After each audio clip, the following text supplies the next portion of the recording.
Hi hello friends నమస్తే simply విజయ తెలుగు ఛానల్కి స్వాగతం. ఇవాళ healthy and tasty recipe palak paneer ఎలా చేసుకోవాలో చూపిస్తాను. ఇది రోటీల్లోకి ఇంకా ఫ్రైడ్ రైస్ బిర్యానీల్లోకి చాలా టేస్టీగా ఉంటుంది. ఎలా చేయాలో ఇప్పుడు చూద్దాం. ఈ రెసిపీ కోసం ముందుగా 2 ఉల్లిపాయలు, 2 టమాటాలు, ఒక చిన్న అల్లం ముక్క, ఒక 6-7 వెల్లుల్లి రెబ్బలు, ఒక 4 పచ్చిమిర్చి, 2 టేబుల్ స్పూన్స్ జీలకర్ర తీసుకోవాలి. ఇంకా 2 కట్టలు పాలకూర శుభ్రంగా కడిగి అవి తీసుకోవాలి. 1 కప్పు పన్నీర్ ఇలా పీసెస్లా కట్ చేసి పెట్టుకోవాలి. తర్వాత ఒక గిన్నెలోకి వాటర్ తీసుకుని స్టవ్ ఆన్ చేసి ఆ వాటర్ని బాయిల్ చేసుకోవాలి. వాటర్ బాయిల్ అవుతున్నప్పుడు పాలకూర వేసి 2 to 3 minutes కుక్ చేసుకోవాలి. ఇలా ఉడకబెట్టుకున్న ఈ పాలకూరలో వాటర్ని ఇలా స్ట్రైనర్ సహాయంతో తీసేసి ఈ పాలకూరని చల్లారనివ్వాలి. ఇప్పుడు ఉల్లిపాయలు, టమాటాలు, పచ్చిమిర్చి ఇలా ముక్కలు చేసి రెడీ చేసుకోవాలి. స్టవ్ ఆన్ చేసుకుని బాండీ పెట్టుకుని 2 టేబుల్ స్పూన్స్ ఆయిల్ వేసుకోవాలి.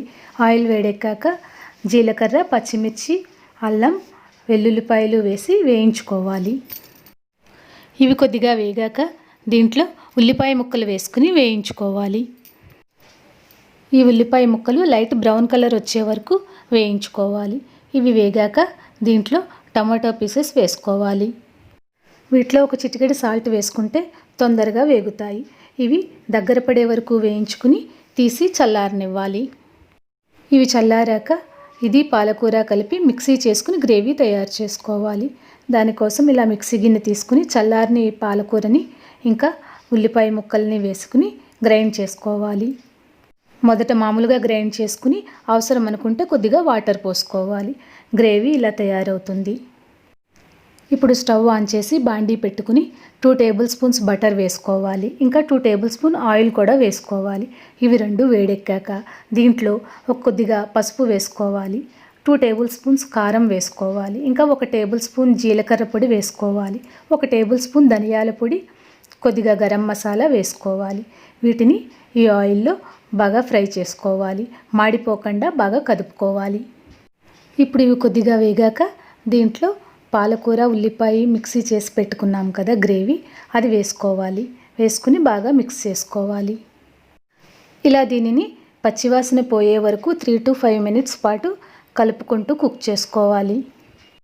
ఇంతకుముందు మన ఛానల్లో ఈజీగా ఇంట్లోనే పన్నీర్ ఎలా తయారు చేసుకోవచ్చు, అలాగే పన్నీర్తో చాలా రెసిపీస్ వీడియోస్ అప్లోడ్ చేశాను. లింక్స్ డిస్క్రిప్షన్లో కింద ఇస్తాను. చూడని వాళ్ళు ఒకసారి చూడండి. ఇప్పుడు దీంట్లో రుచికి సరిపడా సాల్ట్ వేసుకుని బాగా మిక్స్ చేసుకోవాలి. ఇప్పుడు 1 కప్పులోకి 4 స్పూన్స్ వరకు పెరుగు తీసుకుని స్పూన్తో ఇలా బాగా కదుపుతూ క్రీమ్లా తయారు చేసుకోవాలి. ఇప్పుడు ఈ పెరుగుని ఈ పాలకూర గ్రేవీలో వేసుకుని బాగా కలుపుకొని 2 minutes పాటు కుక్ చేసుకోవాలి. ఇలా కొద్దిగా పెరుగు కలుపుకోవడం వలన ఈ కర్రీకి రెస్టారెంట్ స్టైల్ టేస్ట్ వస్తుంది. చాలా బాగుంటుంది. ఇప్పుడు దీన్ని ఇలా బాగా మిక్స్ చేసుకుని 2 minutes పాటు కుక్ అయ్యాక దీంట్లో పన్నీర్ పీసెస్ వేసుకోవాలి. ఈ పాలక్ పన్నీర్ కర్రీలో మనం పన్నీర్ని ఫ్రై చేయకుండా ఇలా డైరెక్ట్గా వేసేసుకోవాలి. ఇలా వేసుకుంటే పన్నీర్ సాఫ్ట్గా ఉండి తింటున్నప్పుడు చాలా టేస్టీగా ఉంటుంది. పన్నీర్ వేసుకున్నాక 5 minutes కుక్ చేసుకుంటే పాలక్ పన్నీర్ కర్రీ రెడీ అయిపోతుంది. దీన్ని బౌల్లోకి తీసుకుని దీని మీద కొద్దిగా క్రీమ్ కానీ లేదంటే పెరుగును కానీ వేసుకుంటే చాలా టేస్టీగా ఉంటుంది. ఇలా ఈజీగా సింపుల్గా restaurant style palak paneer curry recipe ఇంట్లోనే ఈజీగా చేసుకోవచ్చు. మీరు కూడా ఒకసారి ట్రై చేయండి. మీకు ఎలా వచ్చిందో కామెంట్ సెక్షన్లో నాతో షేర్ చేసుకోండి. మీకు వీడియో నచ్చినట్లయితే తప్పకుండా లైక్ చేయండి. ఫ్రెండ్స్కి, రిలేటివ్స్కి షేర్ చేయండి. సబ్స్క్రైబ్ చేసుకుని పక్కనున్న బెల్ ఐకాన్ క్లిక్ చేస్తే ఆల్ అనే ఆప్షన్ వస్తుంది. దాన్ని క్లిక్ చేస్తే నా లేటెస్ట్ వీడియో అప్డేట్స్ ముందుగా మీకు నోటిఫికేషన్స్ రూపంలో చేరుతాయి. Thank you for watching.